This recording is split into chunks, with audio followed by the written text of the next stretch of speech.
count myself as a dialysis patient. I'll be a dialysis athlete, and that's what the game brings to me. I can be an athlete rather than a patient. A bit about myself. Before I got kidney failure, which was about 11 years ago, I was just sport in the brain. Everything was sport. I had two timetables in my life. One was school, and the other one was sport. I did boxing, Gaelic, rugby, soccer, handball, and racquetball, most of them on a daily basis. And I won titles in boxing and handball. So to say that I was sporty would be an understatement. It was all sport for me. I went to college, and there was only one subject I could really do, and I studied sports and fitness studies. So you get my message. I really was into sport and sport alone. I wasn't very academic otherwise. So I went to college in England, in Luton University, and I was studying sports. We set up a Gaelic team over there. I was doing boxing and Gaelic, soccer, rugby, and I was getting a lot of headaches and blurred vision, and eventually went to a doctor. And about 2 weeks after going into hospital, I came out with kidney failure. I came out on dialysis, and that meant 3 days a week in hospital.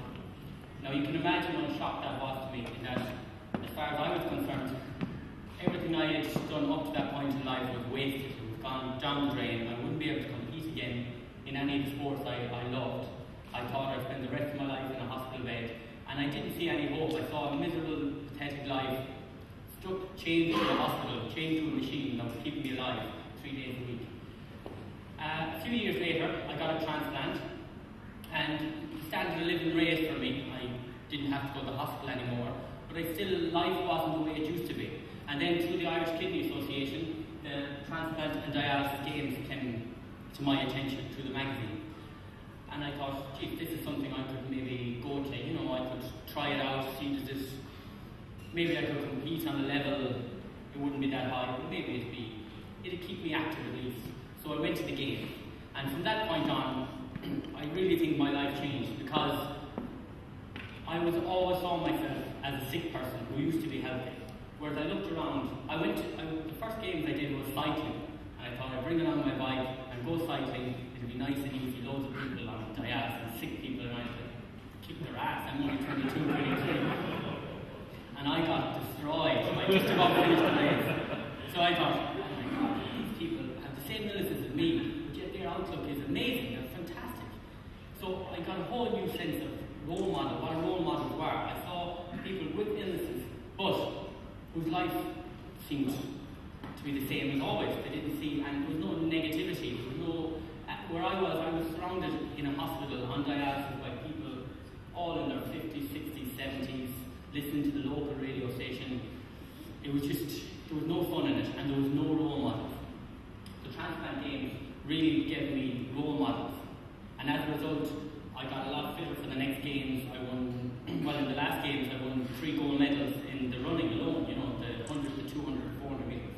And that's from someone who never ran on a track before. So I had to train, and it took a huge amount of motivation. But the motivation was there because I had the role models in place. And these role models I met through the games. So for me, the Transplant Games and Dialysis Games, especially the Dialysis Games, because I lost my kidney. And I spent the last 7 years on dialysis. So, and I have all the lovely scars to prove it. 7 years on dialysis is quite difficult, but because I can go to these games, because of transplant and dialysis, the last games were in Germany, it's almost impossible for me to get away on holiday anymore. It takes so much planning. With the Irish Kidney Association planning the whole trip, I got to compete for my country.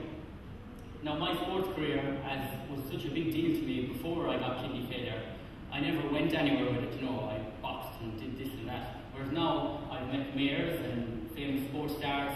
I've got Mayo Person of the Year. I've Sports Star of the Year awards in my own county. I've represented my country, which is an achievement in itself for me, in that I would never have had that opportunity before I got kidney failure. So I wouldn't give it back. My only fear for the game next year is that I'm over 4 years waiting for a transplant. If I get the transplant in the next few months, I might be able to compete, because obviously I won't be fully recovered. So I really want a kidney or something. I really don't want to miss this. So I hope I gave you a sense of what the games means to me, and that it's very important to have role models, to be active and not see your health issue. It is an issue. For me, it's an issue on the side. It's not priority for my life. My life is spent to keep active, keep fit. I work, I do a bit of studying. You know, my whole life has changed in a positive outlook. Something I wouldn't have had before I got sick.